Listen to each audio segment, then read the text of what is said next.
Dimitar Pantev amefunguka sababu ya kuondoka Simba Sports. Alisema tumekubaliana na kusaini kila kitu, kuhusu sababu za kimpira siwezi kusema. Maana inawezekana nikisema sababu za kimpira zisizo za msingi sana kwa Watanzania. Ila mimi nilikuwa naona timu inacheza vyema na matokeo hayakuwa mazuri kimataifa, lakini kwa muda fulani matokeo yangekuja, alisema Dimitar Pantev na kuongeza, Simba wanahitaji viungo wawili wabunifu. Pia kuna washambuliaji wazuri ambao wana uwezo mkubwa kama Mukwala, Mwalimu na Jonathan Soa. Changamoto ni wachezaji wengi wa Kiafrika hawataki kucheza kwa bidii ili kupigania nafasi zao wanazopata kwenye michezo ya ushindani. Amesema sababu mbalimbali za kutoka Simba, na aliulizwa kwa nini pia alikuwa hapendi kumtumia Kagoma kwenye mechi zake za karibuni, na alisema kuwa hajitumi.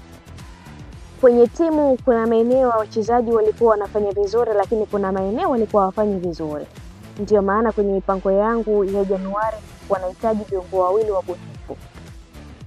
Kwenye mahojiano Pantev anasema Simba wanahitaji viungo wawili wabunifu.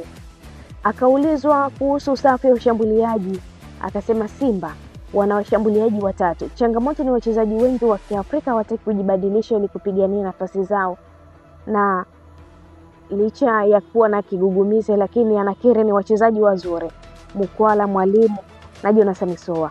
Lakini kama ni wazuri, sasa kwa nini hakuwatumia kwenye baadhi ya michezo na akawa anatumia force namba 9? Akiendelea kufunguka mengi zaidi. Aliondoshwa kama meneja klabuni hapo Simba baada ya matokeo mabovu ya klabu bingwa barani Afrika hatua ya makundi, baada ya kupoteza michezo miwili. Wa kwanza akiwa nyumbani kwa 1-0 dhidi ya Petro de Atletico de Luanda. Mchezo wa pili akienda kufungwa bao 2-1 dhidi ya timu ya Stade Malien huko nchini Mali. Hivyo kuifanya Simba kushikilia mkia katika grupu lao namba B, ambako namba 1 anashikilia Petro Atletico de Luanda, huku namba 2 ni Stade Malien. Esperance de Tunis wanashikilia namba 3, huku Simba akishikilia mkia akiwa hana pointi hata moja, manake ana 0.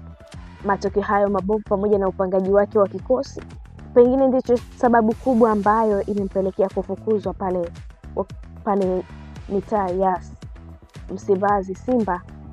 Kumbuka kuwa alikuwa amesajiliwa kutokea Gaborone United. Muda mchache zaidi amekiongoza kikosi cha Simba na hivi leo amefukuzwa.